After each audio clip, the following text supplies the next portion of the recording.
Good morning friends. Let's Shiv Kumar IITI Bawedi Ghazipur के online portal में आप सभी विद्यार्थियों का बहुत बहुत स्वागत है।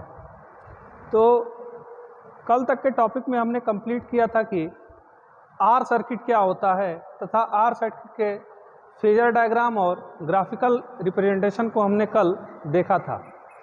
आज का हमारा टॉपिक रहेगा इंडक्टर।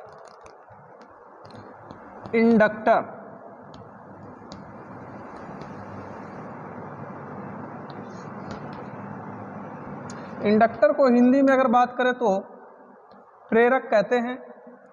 और इंडक्टर जो फॉर्म होता है ये हमेशा AC में ही फॉर्म होता है, DC में ये फॉर्म नहीं होता है। मतलब कि DC में इंडक्टर पाया ही नहीं जाता है, क्योंकि ये एक फ्रीक्वेंसी डिपेंडेंट पैरामीटर होता है और DC की फ्रीक्वेंसी हमेशा 0 होती है तथा AC की फ्रीक्वेंसी हमारे इंडिया में 15 हर्ट्ज स्टैंडर्ड है।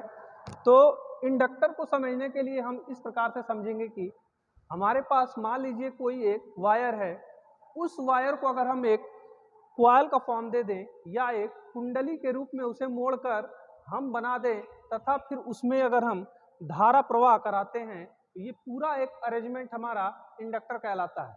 या फिर किसी नॉन मैग्नेटिक मटेरियल पे एक तार को लेकर बहुत सारी लपेटें उसकी लगा दी जाती है या बहुत सारी नंबर ऑफ टर्न्स देकर एक अरेंजमेंट हम बनाते हैं।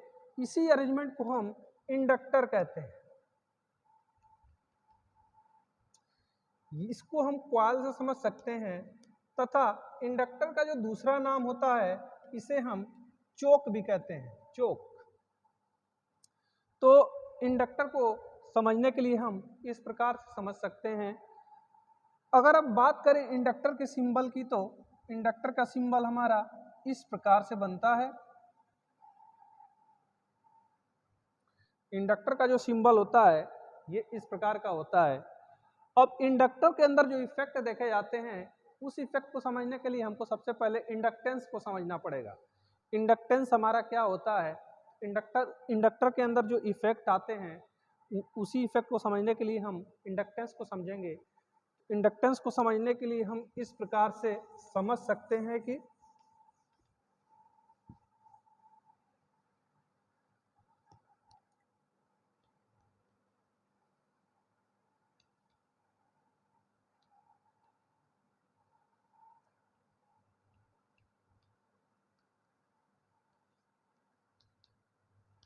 इंडक्टेंस या प्रेरकत्व।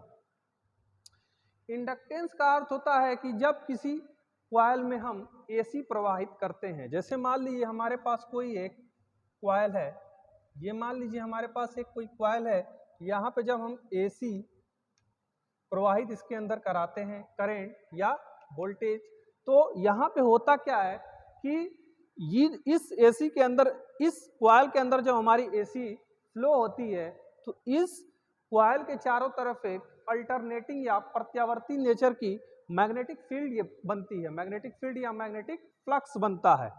तो उस मैग्नेटिक फ्लक्स के वजह से क्या होता है कि फैराडे के नियम के अनुसार इस कॉइल में एक और EMF जनरेट हो जाता है।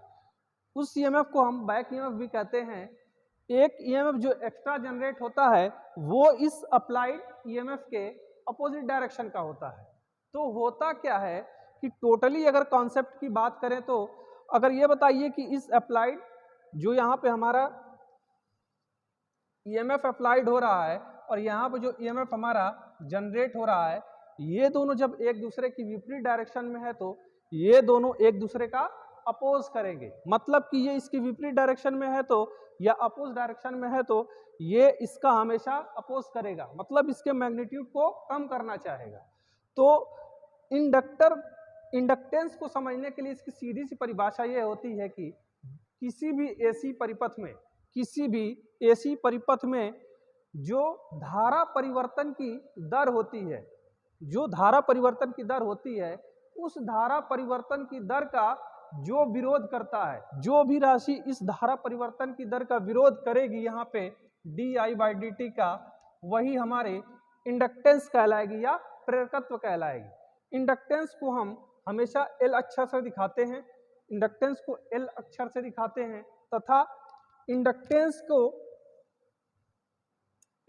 को समझाने वाले वैज्ञानिक हेनरी थे। हेनरी के नाम पर ही इसका मात्रक हेनरी रखा गया। हेनरी को हम एच अक्षर से भी दिखाते हैं। इस प्रकार से हम इंडक्टेंस को समझ सकते हैं।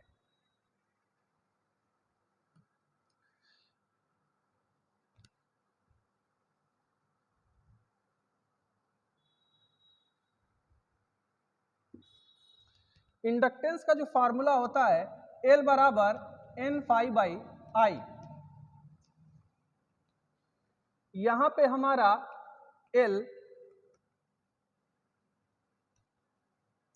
इंडक्टेंस है, N नंबर ऑफ टर्न्स मतलब कि फेरों की संख्या कुंडली में या क्वाइल में जो नंबर ऑफ टर्न्स है, जितनी बार तार को घुमाया गया है, ये हमारा मैग्नेटिक फ्लक्स है। इसका मात्रक वेबर होता है तथा ये हमारी करंट। तो इंडक्टर जो इंडक्टेंस हमको अगर कहीं फाइंड करना है तो इंडक्टेंस के लिए हमारा यही फार्मूला यूज में आता है। और इसका मात्रक या इसकी यूनिट की अगर बात करें तो इसकी यूनिट हमारे हेनरी होती है। हेनरी को हम कैपिटल एच अक्षर से भी दिखाते हैं। और इसकी अगर छोटी यूनिट की बात करें तो मिली हेनरी होती है, जिसके बराबर मिली हेनरी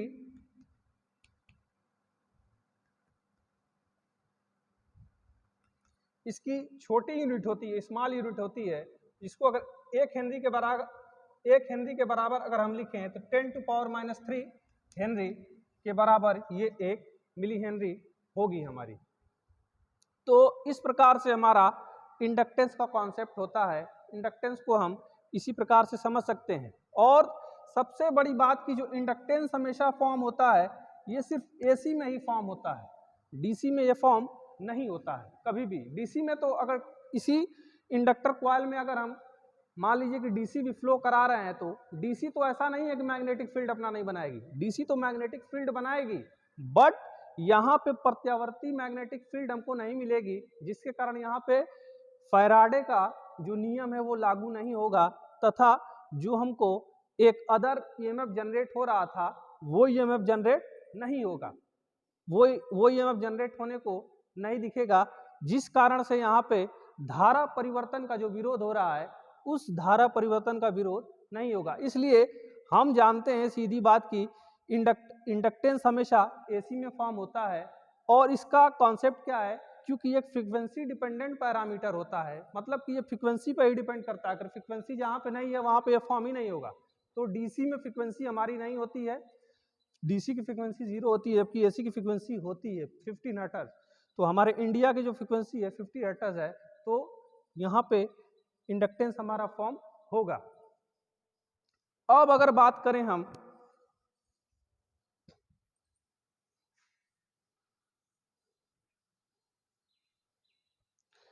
इंडक्टेंस के टाइप्स की,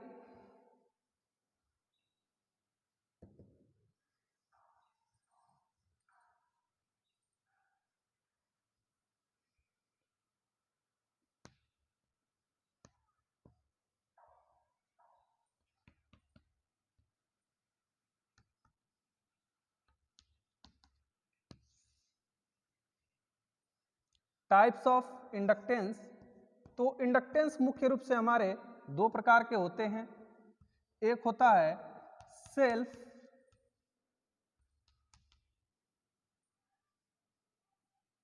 इंडक्शन तथा दूसरा होता है म्यूचुअल इंडक्शन। इसको अगर हिंदी में बात की जाए तो इसे स्वप्रेरण कहते हैं, और इसे अगर हिंदी में बात करी जाए तो इसे अन्योन प्रेरण के नाम से जानते हैं।